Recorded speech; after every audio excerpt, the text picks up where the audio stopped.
Aujourd'hui, je vous invite à écouter le Saint Évangile de ce mardi de l'octave de Pâques. Mais avant, je vous donne la pilule. Comme Marie-Madeleine, nous sommes appelés à passer des larmes à la mission, du deuil à l'espérance. Aujourd'hui, je vous partage donc l'évangile de Saint Jean à partir du chapitre 20, du verset 11 au 18. Marie-Madeleine se tenait près du tombeau en dehors, tout en pleurs. Et en pleurant, elle se penche vers le tombeau. Elle perçoit deux anges vêtus de blanc, assis l'un à la tête et l'autre aux pieds. À l'endroit où avait déposé le corps de Jésus, ils lui demandèrent « Femme, pourquoi pleures-tu » Elle leur répond « On a enlevé mon Seigneur, et je ne sais pas où on l'a déposé. » Ayant dit cela, elle se retourne, elle aperçoit Jésus qui se tenait là, mais elle ne savait pas que c'était Jésus. Jésus lui dit « Femme, pourquoi pleures-tu ?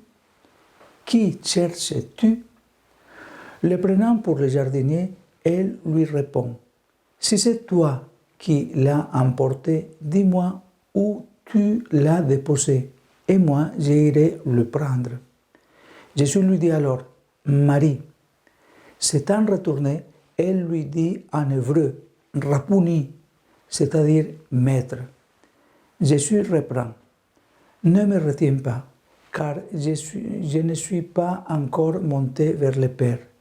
Va trouver mes frères pour leur dire que je monte vers mon Père et votre Père, vers mon Dieu et votre Dieu. » Marie-Madeleine s'en va donc annoncer aux disciples « J'ai vu le Seigneur » et elle raconte ce qu'il lui avait dit.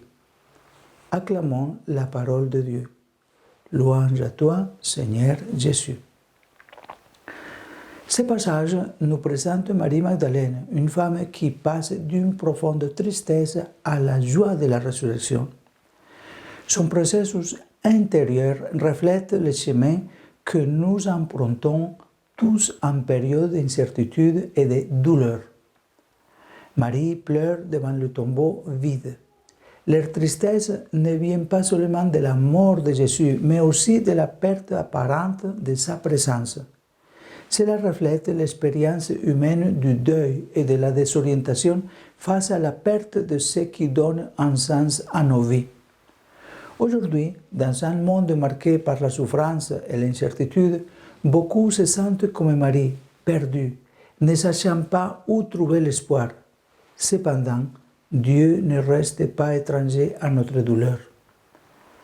Les anges et Jésus lui-même lui demandent « Femme, pourquoi pleures-tu » Cette question ne cherche pas à obtenir des informations, mais plutôt à l'inviter à la réflexion. Jésus ne se révèle pas immédiatement à elle, car il veut que sa foi mûrisse. Psychologiquement, cela nous rappelle que nous sommes souvent tellement concentrés sur notre douleur que nous ne parvenons pas à reconnaître l'espoir qui est déjà présent.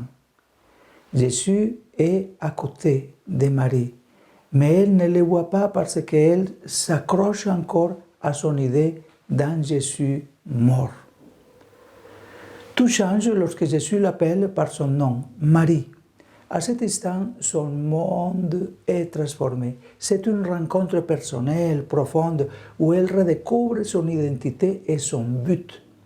Jésus lui demande de ne pas le retenir quand sa relation avec lui doit évoluer. Maintenant, sa mission est d'aller annoncer la résurrection.